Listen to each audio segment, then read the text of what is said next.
I thought I'd switch gears for our final segment of the night, folks, because I found this kind of hilarious. So, this is from Canadian Affairs.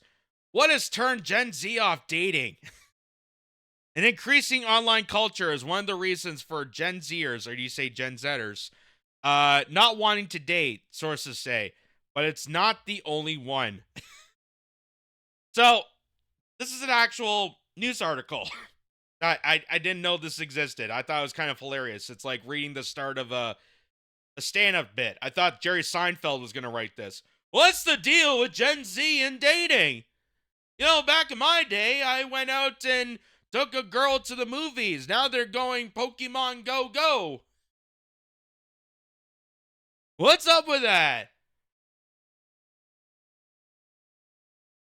Which I don't even know if is Pokemon Go still relative. Is that still a thing? I don't even know. I remember it was huge during the pandemic. I remember people, um, huge amount of people were wandering outside with their phones and they were doing the Pokemon thing. And then I don't even know if it still happened. I don't know. I don't know. Those people don't exist now, apparently.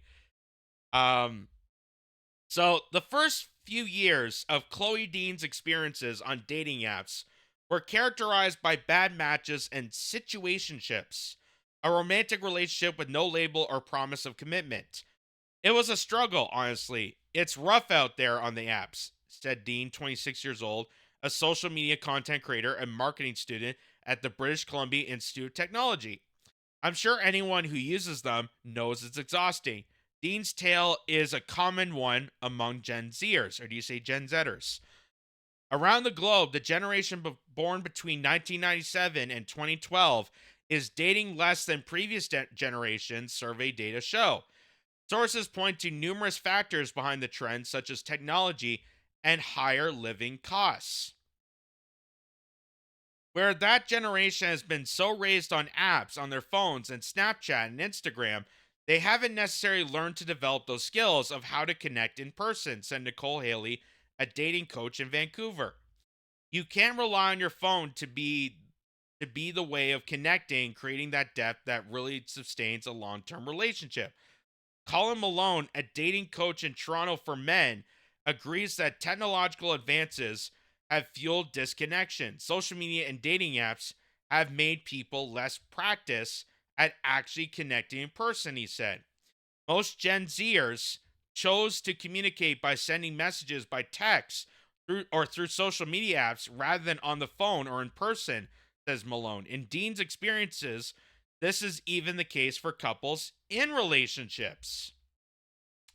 I remember boys would talk to me on Instagram or they would Snapchat me and then they would ignore me at school, she said. It's almost like they're nervous or they're just not that into you. They just want to put you in the lowest amount of effort to keep you interested. The Survey Center on American Life, a research nonprofit, found nearly half of American Gen Z or Gen Z men had no relationship experience during their teen years. This is about double the rate of Generation X and Boomers who were born between 1946 and 1980.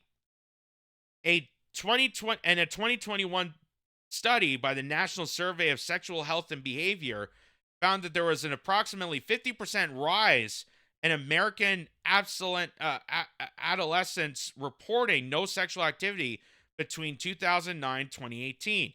Comparable data on the dating habits of Canadian Gen Zers is lacking, but the dating experts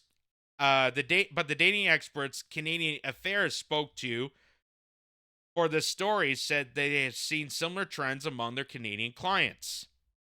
Malone, the dating coach in Toronto, suggests dating apps can foster a belief that isn't an abundance of partner options. You're like swipe next person, he said. This perception of vast choice can trigger FOMO, fear of missing out, making singles less inclined to commit to one relationship. The way that social media and these dating apps are set up and designed, it's causing a lot more people to be in situationships, said Malone, who says situationships are common among Gen Zers. Kelly Davis, an author and dating coach in London, UK. How many dating? many dating coaches do they know? This publication.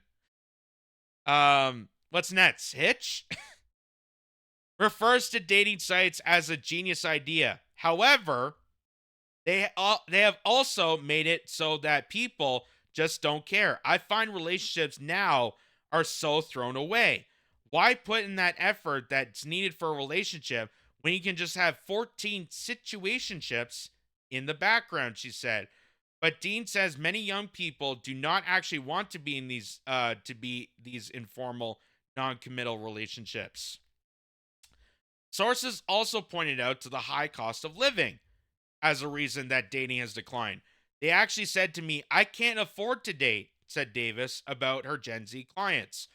Andrew Sofin, a registered family therapist and president of the Canadian Association for Marriage and Family Therapy, says the Canadian dream of having a house, family, and kids looks increasingly unattainable to many Gen Zers. There's huge tension that sometimes the parents are kind of oblivious to, he said. Sofin says the feeling that one is failing to meet life's goals may also explain why Gen Zers are more anxious than older generations. Here again, social media may play a role. Social media content that showcases young people achieving major lifestyle milestones, such as purchasing a first home, can make others feel bad about their own situations. Gen Zers may also feel anxious about building a family unit if they have grown up in divorce or single parent households, says Davis. Single parent households have increased in recent decades, rising from 6% in 1961 to 16% in 2021, according to Statistics Canada.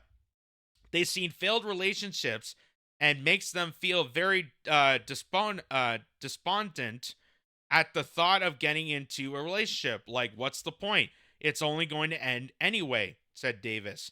But here's, it looks doom and gloom, but here's the turnaround.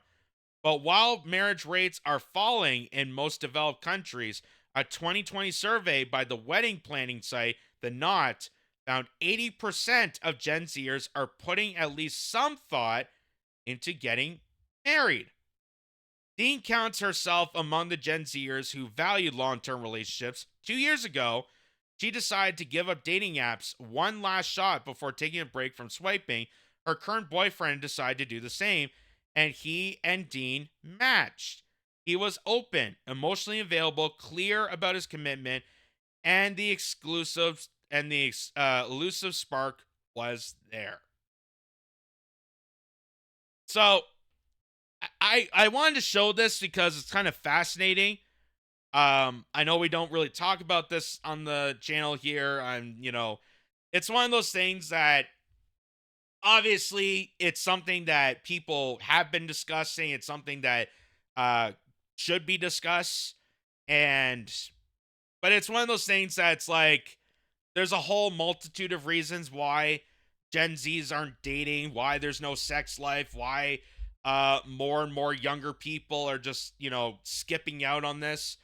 Obviously, they mentioned about social media being a huge contributor to this. They mentioned about cost of living, which, obviously could play in a factor of this. You're trying to impress someone and take them out to dinner. Like, how much is a night out at a restaurant, even just for you?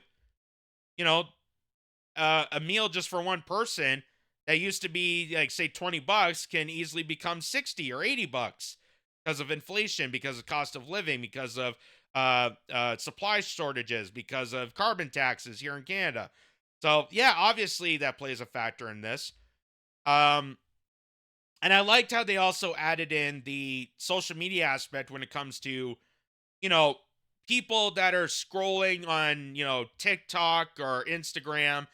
And I've seen this play throughout, and this is kind of one of the arguments against social media that I heard, in the argument of why they want to ban TikTok, for example. I don't agree with banning TikTok. I don't think that should be banned. I don't think any social media app should be banned from the public, just like I don't think that they're what Florida's doing in banning social media applications for young kids. I don't believe in that on a principle level. I understand where they're coming from. I understand that a lot more younger people that are looking at, Instagram, they're looking at TikTok, and they're seeing their friends more happier. They're seeing, models that are thinner. They're looking at, uh, all these things that they find that they can't attain to, or, out of their way, that they can't, have a vision about. That it's making them depressed. It's making people more anxious. It's making people, um, feel pity towards themselves. And that does put a lot of pressure onto people, and it does diminish their mental health. It does diminish their stability, and it makes people less confident. It makes people more just not being able to contribute more into society. So I understand that aspect. I understand that aspect, and that's one of the dangers of, social media addiction. It's the same with influencers. All these people that are trying to get this, crazy shot, or, the pranksters that are trying to, pump up the game a little bit from last time, that they're trying to get as many viewers as possible. That's also bad. That's also bad. Now, I can't speak from experience, one, because first off, I'm not Gen Z, I'm a millennial. I was born in 95, so I'm before this generation. I can't really speak on this. Two, I'm obviously doing news content uh, collaboration. I'm just reading reports and analyzing and doing commentary. So it's not like I'm an influencer. It's not like I'm going around desperate to get, clickbait material or get eyes glued to the screen. I understand that my content is not going to be soaring and going viral. Um, and especially because it's borderline content. We know what that means, especially with YouTube. But I understand that this plays a huge contribution to statistics about marriage rates and relationships, and especially with younger generations, because they're pushing more towards dating apps, because they're pushing more to this. And, a lot of people like to say, well, it's all these, lazy people that just don't go out, and they don't, go to activities, or they don't do any, anyone go out anywhere to meet people. Again, I understand that point, but also know that at this time, it's very expensive. Like, if you're the average teenager, and maybe you say you got a part-time job, maybe you got a little bit of money stored away so you can go out and, meet someone and take them out to dinner and whatnot. That is a huge, huge, bigger investment than what it was 10 years ago or 20 years ago. Taking someone out to dinner for a nice date is costing more out of your pocketbook than more people realize. And that's why a lot of younger people just feel that it's more safer for their finances and just for their mental health to do the dating apps and just chat on the internet. And I've even seen people, and I can't believe this is a thing. I literally can't believe this is a thing.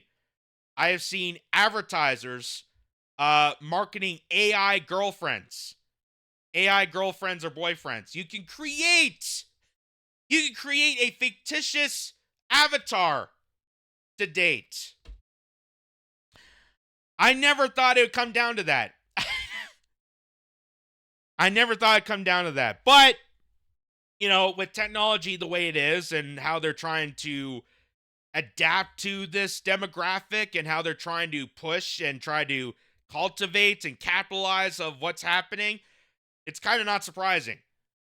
Because if they're saying that Gen Zers, don't want to meet people because it's just unaffordable and unattainable, sure, we'll just market a, fake robotic sounding avatar for you to date. We'll just do VR porn so you can pretend that you're having a fulfilled sexual relationship. And it's not because they're against it. As you can see here, a lot of younger people, they want marriage. They want to have kids. It's not they're against it because they're crazy. And they're against it because society and economic statures have really demised and put pressure on the ability to do so. That having a family and buying a house at 10 grand like your grandparents did no longer exists. That most people are trying to work, a steady job, get an income, and put most of it into paying rent and food and taxes. That's the struggle these days. They're not even thinking about marriage. They're not thinking about having a family or having a house and living in the suburbs. They're more concerned about just trying to get by on the circumstances that's already presented to them. So it's very an interesting breakdown. Um, and the kicker of this is that, well, at least Gen Z has this in mind. At least that it's not a complete failure. That there won't be any marriages out of this. That they're committed to it. They just can't obtain it.